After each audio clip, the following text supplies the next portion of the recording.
All right, so let us take it from where we had left last. हमने जो है काजीरंगा के बारे में पढ़ाई कर ली थी। लास्ट वीडियो में आप देख सकते हैं उसको, ऑलरेडी यूट्यूब चैनल पे है। अब हम बात करेंगे next UNESCO world heritage site की, Keoladeo national park. Okay, so Bharatpur district में है। कहाँ पर है? राजस्थान में। This is a PYQ as well. They had asked, UPSC had asked you this PYQ। And UNESCO inscription जो है इसका कब हुआ है, कब इसको यूनेस्को वर्ल्ड हेरिटेज साइट में इंडक्ट किया गया है? 1985। ओके, और केवलादेव घना नेशनल पार्क इसको कहते हैं, बट इसको Bharatpur bird sanctuary, we also know this as Bharatpur bird sanctuary, and it is a unique man made wetland and critical wintering grounds for migratory birds. This becomes important if somebody is writing, those who are present in the class, migratory birds जो है, it becomes important for your prelims. Okay, all right, so ये जो है आपको याद रखना है। ये देखिए माइग्रेटरी बर्ड्स जो हैं, आपको यहाँ तो वेटलैंड है, दिस इज वेटलैंड। ये जो आप पिक्चर में देख पा रहे हैं, this this marshy area, this is wetland. What does this marshy area releases, any idea? ये जो मार्शी एरिया है, ये किस किस चीज को रिलीज करता है? मीथेन रिलीज करता है। बहुत बढ़िया। ओके, बहुत अच्छे, मीथेन रिलीज करता है, इसीलिए इसका मैनेजमेंट इंपॉर्टेंट है दोस्त। मीथेन रिलीज करता है, क्लाइमेट चेंज, ग्लोबल वार्मिंग पे बहुत ज्यादा इंपैक्ट पड़ता है इसका। ठीक है। Now originally it was developed in the mid 18 century by Maharaja Surajmal as a water fowl hunting ground.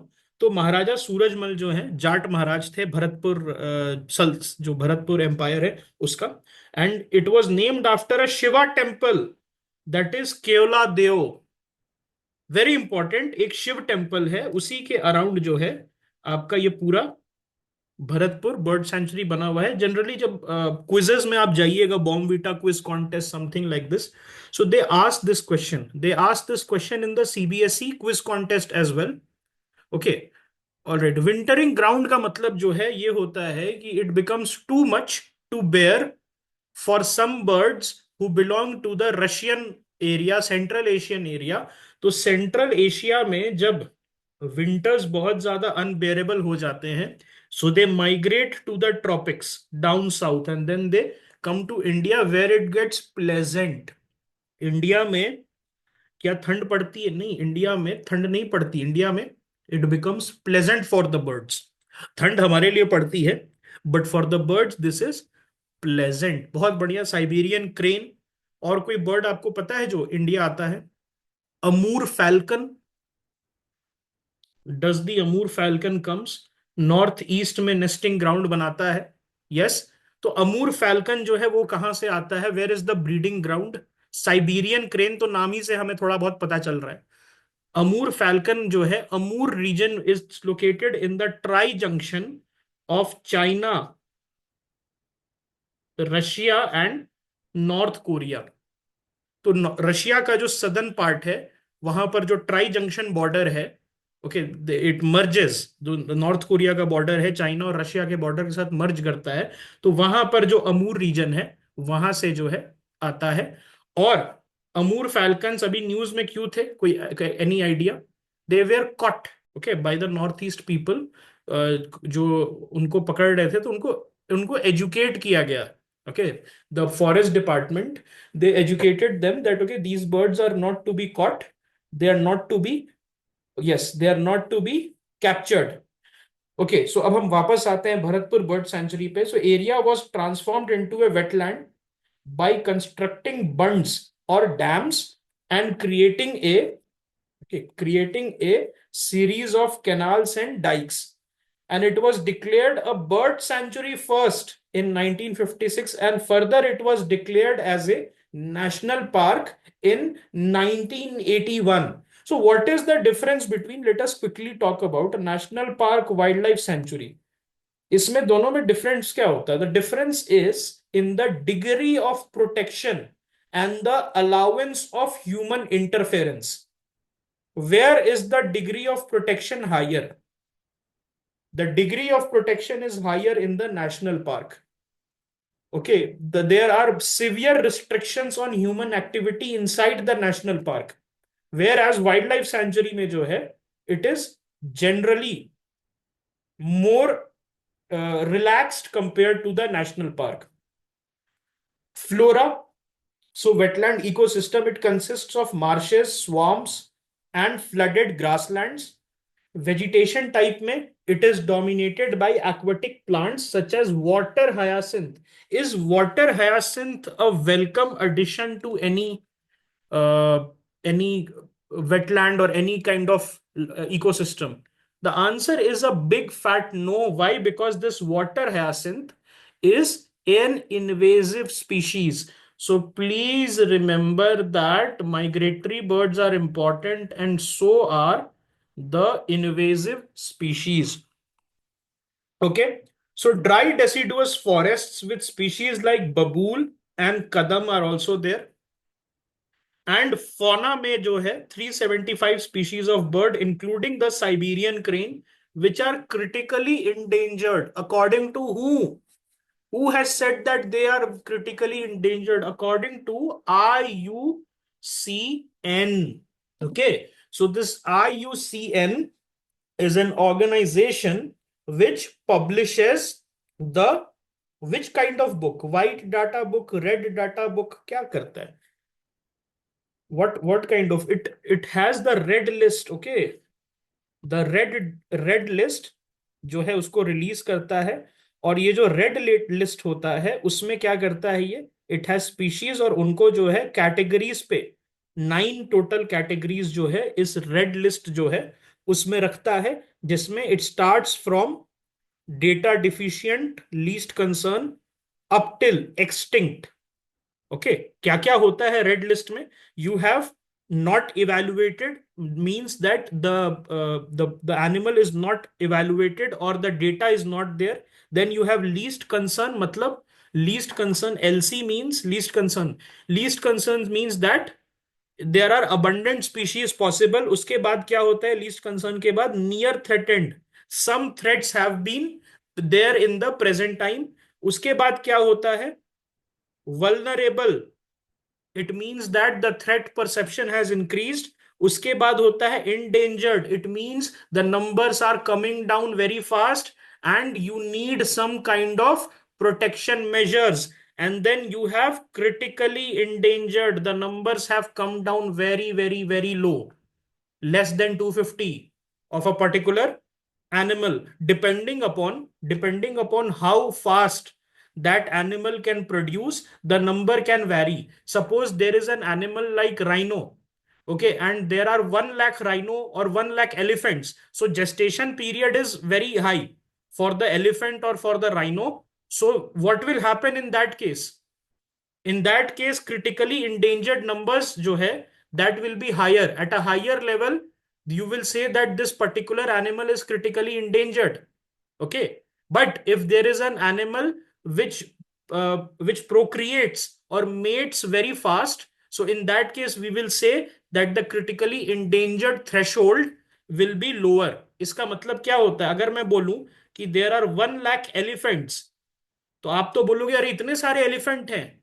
नहीं, इतने सारे एलिफेंट्स नहीं हैं. ये 1 लाख एलिफेंट्स जो हैं इनको टाइम लगेगा रिप्रोड्यूस करने में. They have a very high gestation period. अपने पेट में जो है मदर बहुत टाइम तक बच्चे को रखती है. So rate of replication will be low. So for an animal like elephant, 1 lakh जो है बहुत छोटा नंबर है. लेकिन कोई ऐसा एनिमल है जस्ट लेट अस से rabbit or dogs, they replicate very fast. So for them 250 or less will be a number where we will declare them critically endangered. Okay, ठीक है. तो ये सारी चीजें जो है हम लोग डिटेल में कवर करेंगे अपने इन्वायरमेंट मॉड्यूल में, बट आपको बेसिक चीज समझाने के लिए हम बता रहे थे. साइबेरियन क्रेन जो आती है यहाँ पर, कहाँ आती है? केवलादेव में. Bar headed geese, painted storks, sarus crane, raptor such as imperial eagle and spotted eagle, ये सारे लोग आते हैं. उसके साथ साथ मैमल्स में कौन रहता है? Golden jackals, jungle cats, nilgais are there. Are nilgais endangered or abundant in India? They are abundant. Then you have the sambar deer and the wild boars. Okay.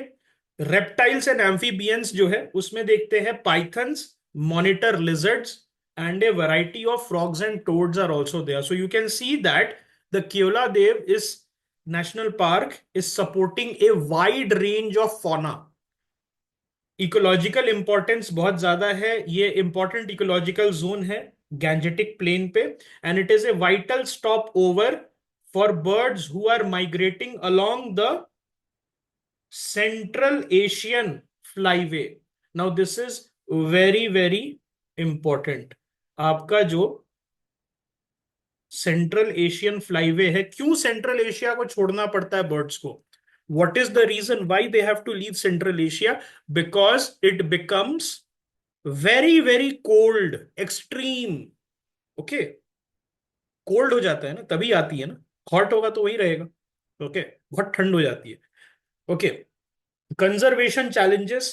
So there is a reduction in water availability from the nearby Gambhir and Banganga rivers. I'm saying this again. This is a very very potential prelims facts. ये जो है एक बहुत ज्यादा potential prelims का fact हो सकता है कि आपके केवलादेव के आसपास कौन सी रिवर जो है वो जाती है. Is it clear? Okay, is it clear? Okay, all right. यहां पर एक स्प्रेड हुआ है इन्वेजिव प्लांट का which is known as Prosopis जूलीफ्लोरा.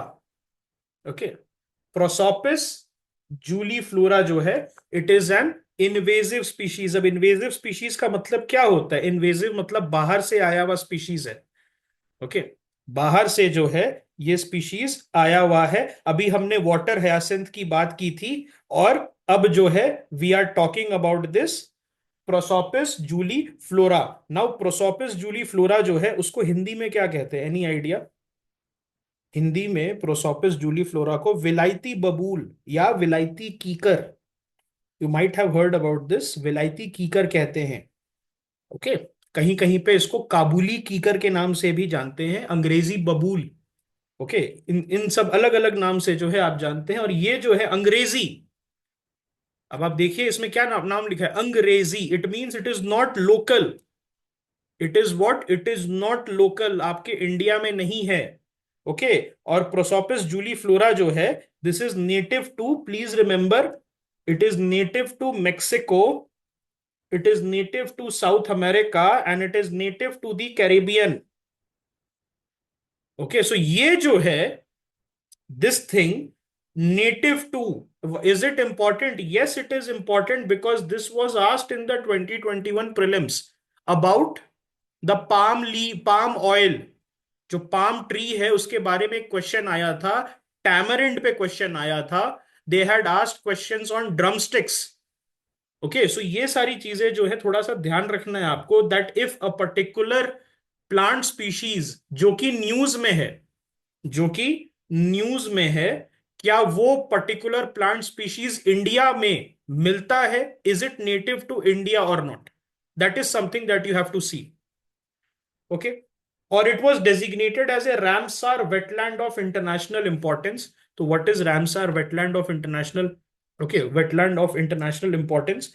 So basically जो है ये प्रोटेक्शन प्रोवाइड कराता है वेटलैंड्स को. वेटलैंड्स हमने बताया था that they are so important, they release methane, they support a large number of organisms including flora and fauna, and that is why उनको प्रोटेक्शन देने के लिए रामसार जो कि ईरान में है वहां पर there was a conference. Okay, there was what? There was a conference. ठीक है. यस, फ्लैमिंगोज और ऑल्सो, फ्लैमिंगोज जो है दे आर ऑल्सो, कहां पर मिलता है फ्लैमिंगोज? गुजरात में आपको देखने को मिल सकता है, नाल सरोवर में. ओके, यस, फ्लैमिंगो जो है basically you can see them in Gujarat. Alright, and they come in the season, okay, of October to March. October to March जो है वहां पर आपको इनको देखने को मिलता है. अब इनका यूनेस्को क्राइटेरिया क्या था केवलादेव का? It provides critical habitat for a wide variety of bird species, including globally threatened species like Siberian crane. Okay, then अब हम आ जाते हैं मानस वाइल्ड लाइफ सेंचुरी पे, that was designated in 1985। Himalayan foothills पे मिलेगा आपको, कहां पर, असम में। यूनेस्को डेजिग्नेशन 1985 था। It was declared as a tiger reserve first in 1973 under Project Tiger. Then it was declared as a biosphere reserve in 1989 and a UNESCO world heritage site in 1985। तो ये जो है मल्टीपल लेयर्स के, multiple layers of protection जो है इसको मिला था। इसके पीछे का रीजन क्या है? ओके, ऑलराइट, इसके पीछे का रीजन क्या है? What is the region? The region is that a large number of ecologically important and critically endangered and endangered species जो है इस एरिया में जो है रहते हैं, including the one horned rhino. Very good. And it is located along the banks of Manas river. अब यहां देखिए नाम क्या है इसका, Manas wildlife sanctuary, which later became your Manas national park. तो मानस रिवर है। अब मानस रिवर कहां कहां से जाती है? मानस रिवर जो है भूटान और इंडिया दोनों तरफ से आती है। भूटान से आते हुए इंडिया की तरफ जाती है। और भूटान में जो है एक कंटीगुअस नेशनल पार्क है। देखिए जैसे भूटान का मैप आपने ऐसे देखा होगा, और ये रहा आपका आसाम का मैप। आसाम ऐसे है, भूटान ऐसे है। This yellowish thing is Bhutan. तो कंटीगुअस एरिया का मतलब क्या होता है? कंटीगुअस का मतलब होता है दोनों तरफ। आधा एरिया मानस नेशनल पार्क का उस तरफ है, नॉर्दर्न पार्ट में है, और आधा एरिया नीचे की तरफ है, इंडिया की तरफ है। अब ये जो है वहां पर भूटान में देर इज मोनार्की। भूटान में जो है देर इज मोनार्की, तो इसीलिए उसका नाम क्या हो गया, रॉयल मानस नेशनल पार्क। और इंडिया में डेमोक्रेसी है, इसीलिए सिर्फ मानस नेशनल पार्क नाम दे दिया गया। Is it clear? Vegetation type अगर हम देखें तो ट्रॉपिकल सेमी एवरग्रीन फॉरेस्ट। किस किस टाइप का वेजिटेशन है? Tropical semi evergreen forest. Evergreen का फॉरेस्ट का मतलब क्या होता है? कंटिन्यूअस 12 महीने, 12 months they appear green. Whereas other kind of जो आपके रहते हैं forest, they shed their leaves.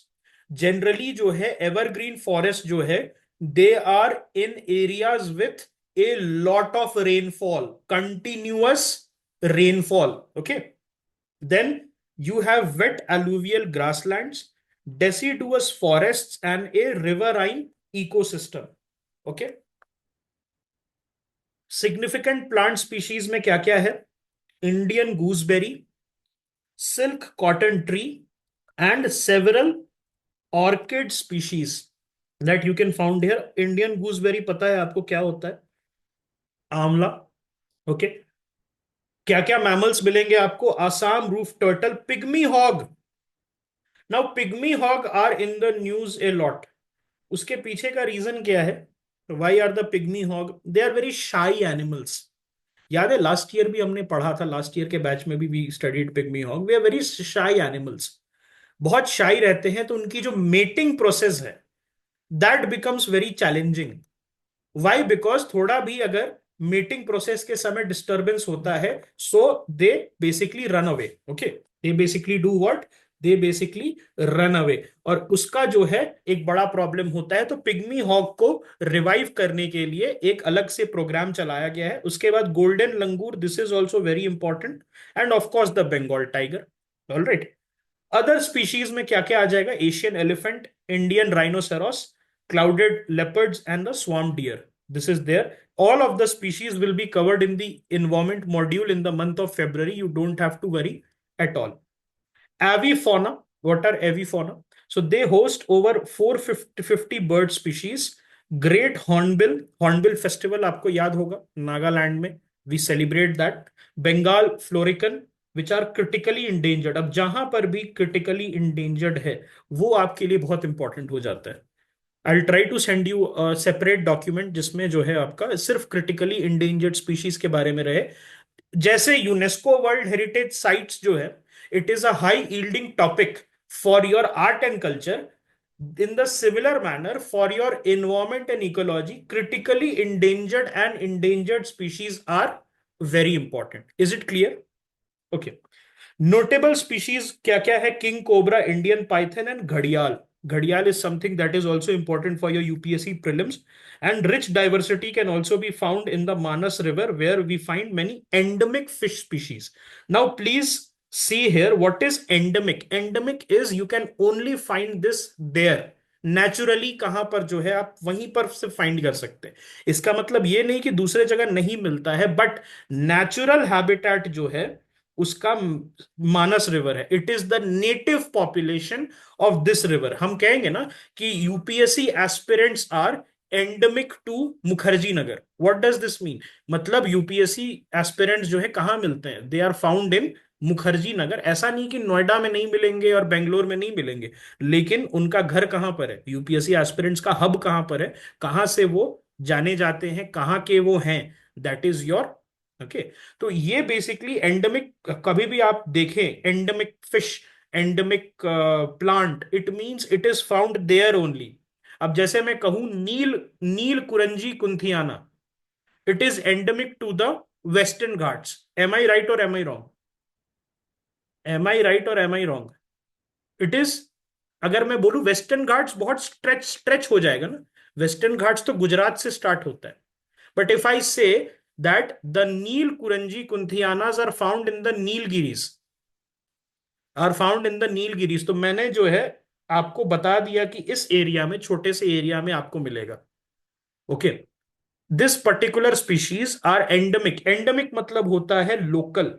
Endemic मतलब होता है नेटिव. एंडेमिक मतलब होता है एक्सक्लूसिवली फाउंड इन. अब अगर ह्यूमन इंटरवेंशन से आपने निकाल के कहीं दूसरे जगह डाल दिया, दैट इज अनदर थिंग. अगर किसी चेंज ऑफ क्लाइमेट की वजह से माइग्रेशन हुआ, that is another thing. But endemic का मतलब होता है उस जगह पे ही मिलेगा. Okay. It was declared a sanctuary. Manas जो नेशनल पार्क है आपका, सेंचुरी 1928 में उसको बोला गया था, बनाया गया था. And it is named after the Hindu goddess Manasa. तो मानस रिवर का नाम जो है हिंदू गॉडेस मानसा के नाम पे आता है. एंड इसको वर्ल्ड हेरिटेज स्टेटस 1985 में दिया गया है. It was designated as a biosphere reserve in 1989 and it was included under the project tiger in 1973. All right. और बहुत सारा प्रॉब्लम था, इंसर्जेंसी. अब इंसर्जेंसी का क्या प्रॉब्लम था? This was the hotbed of ULFA. Okay. United Liberation Front of Assam, ये था ना फुल फॉर्म उल्फा का. तो अगर आपको याद होगा, उल्फा जो है United Liberation Front of Asom, it is was basically जो परेश बारुआ जो था उसका लीडर था. He basically started insurgency against India to secede from the Indian union, to secede the Indian areas. ठीक है. सो ये क्या करता था, उल्फा वाले जो थे भूटान में, सदर्न भूटान में रेफ्यूज लेते थे. और इनका काम कैसे चलता था? इनके पास गन्स के पैसे कहां से आते थे? कोई idea? They use to kill the rhinos and they use to sell the horns to the Chinese traditional medicine, जो मार्केट होता था उसके लिए. So insurgency is a costly business. So they used to kill the rhinos and then they used to sell the horns. तो एक बहुत बड़ा problem था मानस का. It was a problem in Kaziranga as well. A lot of IPS officers have been killed. You might know this, not know this, but a lot of IPS officers, they have been killed by the Ulfa. तो initially it was seen as a very bad cadre. जैसे अभी बात कर रहे हैं ना आजकल हम कैडर के बारे में, तो Assam was seen as a very bad cadre in the security perception, where the homes of the IPS officers, the homes of the army people, they were targeted. Okay. All right. सो उसके वजह से इसको world heritage site in danger के list पे जो है डाल दिया गया था. and successfully removed from the danger list in 2011 due to the improved conservation efforts. Okay. And it is an ecotone zone. Ecotone zone क्या होता है? Ecotone zone is a transition zone that is between the two different hotspots. उसके बीच में जो है ये transition zone का काम करता है. And ecotone zone are generally, you will not believe this, but transitionary zone है ये, ट्रांजिशनरी जोन है, but at the same time it has richer biodiversity compare to the actual hotspot. Okay, तो ये जो ट्रांजिशनरी जोन्स होते हैं, in a good number of cases they have richer biodiversity compared to their actual. Okay, yes, it is critical for the survival of many endemic and endangered species. और poaching जो है अभी भी problem है, again Chinese traditional medicine जो है, because rhino horn is seen as an aphrodisiac, it continues to remain a problem. Okay, आजकल एक बहुत novel method has been created in Africa. What is that? They purposefully they take out the horn. आज के news में आ रहा है आजकल that in Africa, to save the rhinos from the poachers, they are tranquilized and then they are taken, और surgically उनका horns जो है उसको रिमूव कर दिया जाता है, so that there is no incentive to kill. Okay, all right, yes.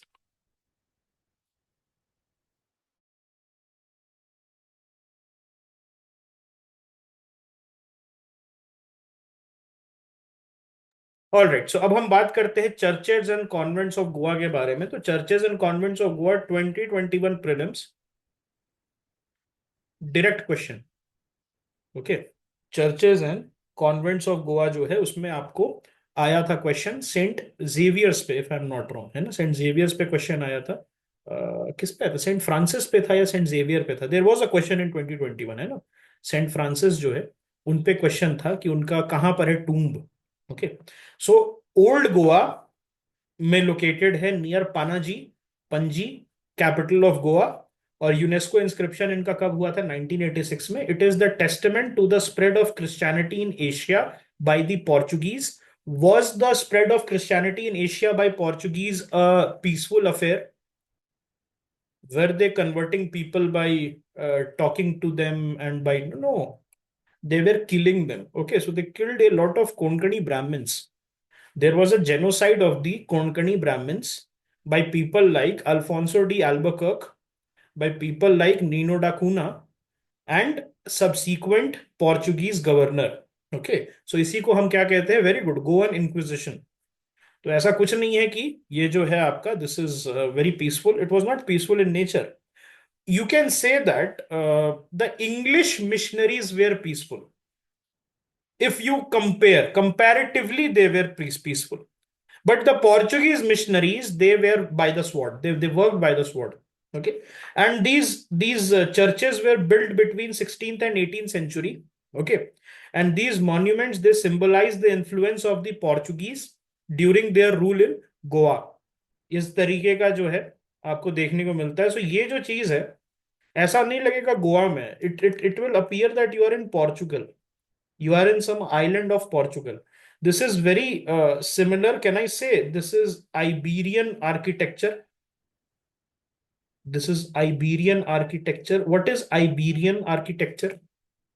Iberian मतलब क्या होता है? Iberian is the Iberian Peninsula जो है, that is the area जहां पर आपको पोर्चुगल और स्पेन मिलेंगे। It is occupied by two countries, Portugal and Spain. Okay, Gibraltar जिसपे आपको मिलेगा, अंडोरा करके छोटी सी एक कंट्री है, वो आपको फ्रांस और स्पेन के बीच में, but it is located on the peninsula called the Iberian peninsula. तो ऐसा लगेगा, पता ही नहीं लगेगा कि ये गोवा में है। If you will look at these churches, it will look like you are in some island of Portugal, off the coast of Portugal.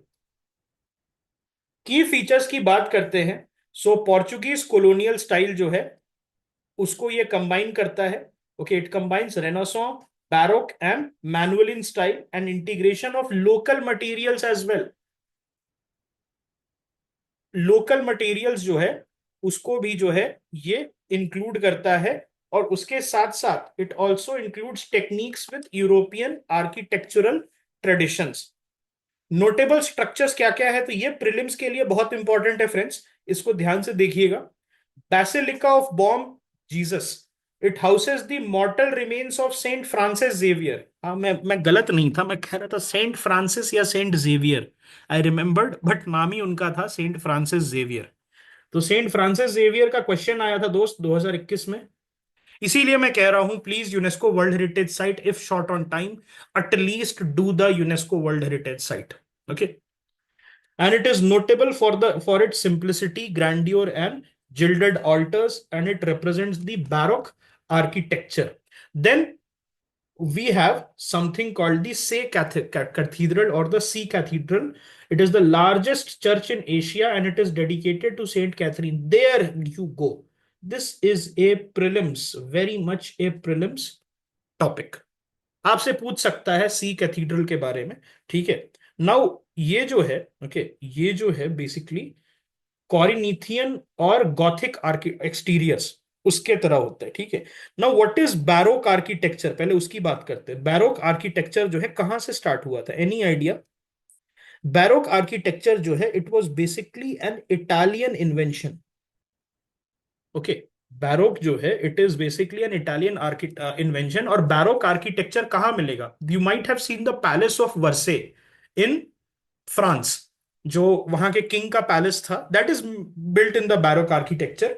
और उसके साथ साथ Corinthian, okay, Corinthian architecture, it is basically, okay, it is basically built upon the principles of Greek architecture and the Roman architecture, उसका combined Greco Roman architecture का combine जो है it has, and then we have the Gothic architecture. What is a Gothic architecture? Gothic architecture uses pointed arches. अगर आप लोग south से हैं तो मैसूर में there is a very beautiful church, and that is built, okay, it's very close to the Mysore Zoo as far as I remember, and it is built, okay, it is built on the basis of the Gothic architecture. तो pointed रहता है इस तरीके से, okay, pointed जो है पूरा वो रहता है, yes, maybe somebody can send a picture in the chat box and people can see that. Anyways, then we have the Church of Saint Francis of Assisi, and it combines Tuscan exteriors with Baroque and Manueline interior. So what is Tuscan? Tuscany is a place in Italy. Okay, Tuscany जो है, it's a place where, it's a place in Italy. Tuscany is a region in Italy. वहीं से जो है ये Tuscan style of architecture आता है. All right, and it is adorned with exquisite frescoes and paintings. Then you have Chapel of Saint Catherine. It is built to commemorate the Portuguese conquest of Goa in 1510. This is absolutely important. Portuguese arrival, Portuguese factory location, Portuguese sites, all of them are important. Okay. Then we have Church of Our Lady of the Rosary. It is one of the earliest church in Goa. Then Church of Saint Augustine is there, and it was constructed using laterite stone and lime plaster. There are intricate wood carvings as well, as you can see here. Okay, so ये जो है इस type का आपको architecture मिल जाएगा, which gives an old world charm. Historical background की बात करें तो पोर्चुगीज अराइवल कहां से हुआ था? वास्को डा गामा आए थे in India in 1498, and then Goa became the capital of Portuguese India in 1510 under Alfonso de Albuquerque. So Alfonso de Albuquerque जो है, he oversaw the Goan Inquisition. People like Nino da Cunha. So all these people, they were absolutely brutal on the local Konkani Brahmin population. Okay. Yes. All right. अब हम बात करते हैं फतेहपुर सिकरी के बारे में. तो Fatehpur Sikri is something that we have discussed in the medieval classes as well. So it is situated in Agra, Uttar Pradesh, and it's a stunning example of the Mughal architecture. It is also known as City of Victory, and it was basically, it served as a political capital of Emperor Akbar as well, from 1571 to 1585. And it was built by Akbar himself to commemorate the birth of his son Prince Salim, who was named Salim on the blessings of the Sufi saint Sheikh Salim Chishti. Okay.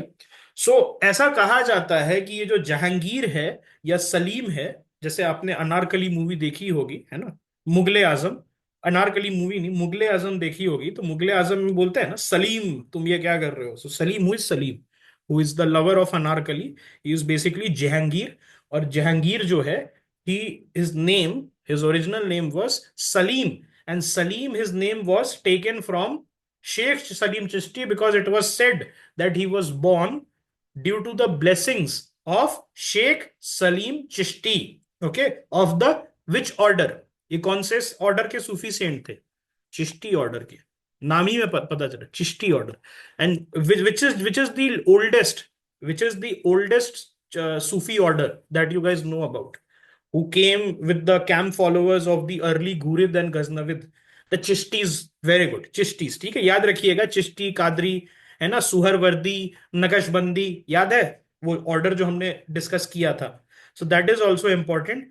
अभी थोड़ा सा I think somebody was asking me कि याद करने में दिक्कत आती है, तो याद करने में अगर दिक्कत आती है आपको, तो आई से 2-3 बार रिवाइज कीजिए। The more you will revise, the more it will get stored in your long term memory, क्योंकि यूपीएससी आपसे, ओके, आपसे पूछ के नहीं देगा क्वेश्चंस, ठीक है, आपसे जो है यूपीएससी पूछ के क्वेश्चंस नहीं देगा, तो it will be always better that you try to inculcate things in your long term memory, okay. अब हम बात करते हैं इसके आर्किटेक्चरल लेआउट के बारे में। Basically, it was planned as a fortified city with palaces, mosques, administrative buildings, and public spaces. तो fortified cities का मतलब होता क्या है? Basically, there is a city which is enclosed in a wall. Okay, एक wall जो है उसमें जो है enclose हो जाता है, और उसके अंदर में you start making other kind of architecture, and this is done to protect. पहले क्या होता था? Plundering and all these things were very very common. Okay, so because the dynasties used to be there, local rajas used to be there, so to give protection to the population so that a civilization can thrive within these closed wall, ऐसा होता था। इसके अंदर का notable structures में बुलंद दरवाजा है, which is the gate of magnificence। तो बुलंद दरवाजा is a previous year questions, UPSC has asked this a few years back, and it was built to commemorate Akbar's victory over Gujarat, कुछ ऐसा आपको दिखता है, and it stands 54 meter tall, and it is the main gateway to the complex. Okay, all right, 1672, 1572 I think you are saying, all right। Jama Masjid जो है, it was a grand mosque, okay, and one of the first structures built within Fatehpur Sikri। अब देखिए, जामा मस्जिद जो है, Jama Masjid is not only, it is not only in Delhi. There are multiple Jama Masjid in Delhi, in Agra, in the south. Okay, you will find multiple examples. Even in Pakistan, there are multiple Jama Masjids. Okay, so there is no one Jama Masjid, and it houses the tomb of Sheikh Salim Chishti. तो Sheikh Salim Chishti का tomb किधर है दोस्त? It is located inside the Fatehpur Sikri complex, inside the Jama Masjid. देखिए, somebody is asking that example of fortified city, बहुत सारे हैं, Tughlaqabad, Shahjahanabad, okay, and you see जितने भी आपके जो राजपूत एरियाज हैं राजस्थान में, रणथंबोर फोर्ट के अंदर there use to be an entire city like structure, अंदर ही जो है एक सिविलाइजेशन जो है वो एग्जिस्ट करता था। 50-60,000 people, they used to live inside the, okay, they used to live inside the forts, all right। Then you have Diwane Am and Diwane Khas. So as you know, Diwane Am, Diwane Khas is everywhere. It's in Taj Mahal, it's in Agra, it's in Red Fort, it's everywhere। Diwane Am का मतलब क्या है? It is the place where the king and the princess, they used to have audience with the people, the general public। And ये जो दीवाने खास है, this is basically the hall of private audience, जहां पर state guests, VIP guest used to come and have an audience with the king and the princess. Panchmahal, Panchmahal जो है, it's a 5 story palace within the Fatehpur Sikri area. Then you have Birbal's house as well. तो बीरबल्स जो है, it was residence of Akbar's adviser Birbal, and it has a blend of Persian and Hindu style. So Birbal जो है, how did he die, any idea? Birbal का death कैसे हुआ था? Was fighting war campaign north west में, he was quelling a rebellion. Generally हम cartoons वगैरह में या शोज में देखते हैं बीरबल इज अ नर्ड, है ना, बीरबल इज अ पतला दुबला nerd, okay, who is a short statured or something like that. But does it justify his, okay, no, it does not justify his stature in the Akbar's cabinet. He was an advisor, also he was a commander. Okay. Anup Talao, so it was a decorative pool. Talao means talab with a central platform used for musical performances. तो क्या beautiful, आप सोचिए उस समय अपने grandeur के समय तालाब के बीच में एक प्लेटफॉर्म है, उसी पे गाना गा रहे हैं और बादशाह बैठ के देख रहे हैं। Okay, peak opulence, okay, peak opulence, all right. And it is a symbol of Akbar's vision, and it is a now a pilgrimage site. Why? Because it houses the tomb of perhaps one of the most important Sufi saint after, let us say, Nizamuddin Aulia. Okay, so tomb of Sheikh Salim Chishti. All right. अब हम बात करते हैं group of monuments के बारे में which are present in Hampi, the UNESCO world heritage site. So it is situated in Vijayanagar district of Karnataka, और it was once the capital of Vijayanagar empire. Was it the first capital? Was it the first capital? पहले northern banks पे थे. This is at the southern bank. First capital by Harihara and Bukka. They were two brothers, Harihara and Bukka. ये जो दोनों भाई थे, they went first on the northern banks and then later on they went on the southern banks, and then they named the area of Hampi as Vijay Nagar, and it was known as the city of victory और किशकिंदा क्षेत्र. किशकिंदा जो है किसका area था? बाली का, and then Sugriva का. पहले जो था उसके ब्रदर बाली का था, and then when Bali was killed by Shri Ram, he was, it belong to Sugriva. Okay, Sugriva जो थे vanar raja, and he helped, Sugriva ji जो है he helped Shri Ram with a vanar sena, who went and basically destroyed Sri Lanka, and they got back Ma Sita. It was Vijayanagar Empire was founded in 1336 by Harihara the First and Bukka Raya, and the city was destroyed in 1565 after the Battle of Talikot, when the allied Deccan Sultanates defeated the Vijayanagar forces. और battle of Talikota को हमें पता है क्या बोला जाता है, everybody knows this, Rakshasa Tangadi. Okay.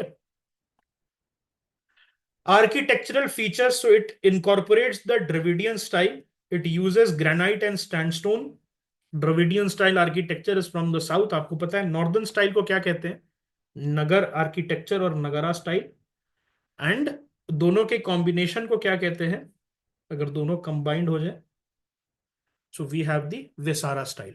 Okay, so this is important. इसमें नोटेबल मॉन्यूमेंट्स कौन कौन से हैं? Virupaksha temple, okay, Vitthala temple complex, Hazara Rama temple, okay, and lotus Mahal. So अब एक चीज मैं आपको बता देता हूं, those who are listening to this recording as well, ये सारी चीजों को जो है आपको इलेबोरेट करना है. आप जाइए इंटरनेट पे, विरूपक्ष टेम्पल के बारे में पढ़िए. बाकी whosoever has is part of the program, they will be, okay, they will be provided a detailed art and culture handout जिसमें इस टाइप की चीजें. अब ये यूनेस्को वर्ल्ड हेरिटेज साइट का पार्ट हो चुका है, so it is important for your UPSC. Okay, so Virupaksh temple, it is dedicated to Lord Shiv, and it is considered the oldest functioning temple in India. Oldest functioning मतलब continuously functioning for a very long time. Okay, and it features a towering gopuram and intricate carving. See, many temples they were built before that. Gupta's का Dashavatar temple है. Then you have the, okay, the Mamlapuram temples. They were built before, yes, but they have been abandoned. Okay, they were abandoned. यहां पर जो है Virupaksha temple में पूजा चलती है. Okay, continuously जो है पूजा चल रही है. आज के डेट में देखिए होता क्या है ना कि कोई टेम्पल अबैंडन्ड है, बाद में किसी पंडित जी को या पंडित जी को जो है बोल दिया जाता है कि आप जाके प्लीज पूजा स्टार्ट कर दे, तो that is another thing. But मैं जब अगर विरूपक्ष टेम्पल की बात कर रहा हूं तो कंटिन्यूअसली सरवाइव कर रहा है, generation after generation. Okay, survive कर रहा है। Okay, all right. It is Vithala Temple Complex. It is renowned for its iconic stone chariot and musical pillars that produce melodious tones when tapped. You can see if you have solved enough PYQs, अगर आपने enough PYQs solve किए होंगे, तो you would know that this can be a question. इस type के questions जो हैं आपको एक डिस्क्रिप्शन यूपीएससी दे देगा, and then it will ask कि बताइए कहां पर है। Then comes Hazara Rama temple, and it is known for its intricately carved friezes depicting scenes from the Ramayana. तो ये Hazara Rama temple is important. Then you have the Lotus Mahal. Why is Lotus Mahal important? Because it shows a blend of Indo-Islamic architectural style, and it was a royal recreational palace. Now, why Indo-Islamic architectural style? Because the reason is that Deccan Sultanate का जो influence है, it was quite prominent. Okay, and do you know about this that there were marital alliances as well between the Bahmani Sultanate and the Vijayanagar Empire? So there are records, okay, in the approximately around the 1420s that there were marital alliances as well, शादी भी हुई थी दोनों kingdoms के बीच में, but later on जो है बात बनी नहीं। ओके, ऑलराइट, बनी नहीं। Yes, yes, Devaraya the first, Devaraya the first, not KDR but Devaraya the first had to marry his daughter.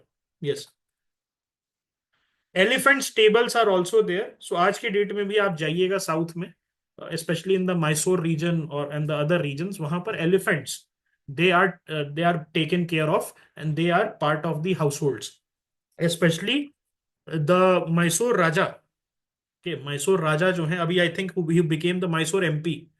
So Mysore Raja जो है, he has a stable of his own. Okay, Hampi Bazaar, it was a bustling trade hub during its prime.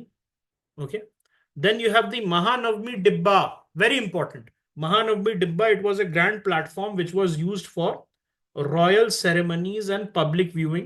And then you have also the stepwell and the irrigation system, जिसमें pushkarinis. Now this is important.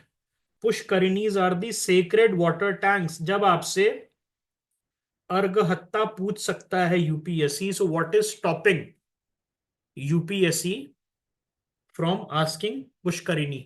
Okay, so ये याद रखिएगा, pushkarinis are the sacred water tank. Mahanavami Dibba जो है, it was basically where the Amaram Nayaka system जो है, उसके अंदर जो नायक्स अपॉइंट होते थे, they use to come with the tributes, they used to come with the gifts for the king, and the king used to sit there with his family.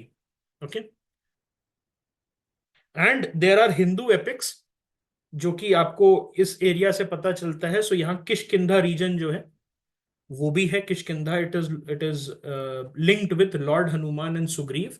बाली जो था, who was the king, Bali used to rule over this place, and then he banished his brother Sugriva, who he thought had betrayed him, and then Shri Ram जो है, he helped Sugriva kill Bali. Okay, then Virupaksha temple जो है, it continues to attract devotees. All right, already जो है यहाँ पर continuous living tradition है जहां पर पूजा चलती रहती है, तो एक तरीके से हिस्टोरिकल सिग्निफिकेंस हो जाता है। ओके, सो ये जो है आपको देख सकते हैं हम्पी का, हम्पी में इस तरीके से जो है आपको मिलेगा। Now let us talk about the Khajuraho group of monuments which is present in Madhya Pradesh. So Khajuraho group of monuments was inscribed in 1986, and it is renowned for its exceptional temple architecture. Okay, and the Khajuraho temples, they reflect the pinnacle of medieval Indian art. Okay, medieval Indian art जो है उसको बताता है, and it was built by the Chandel dynasty.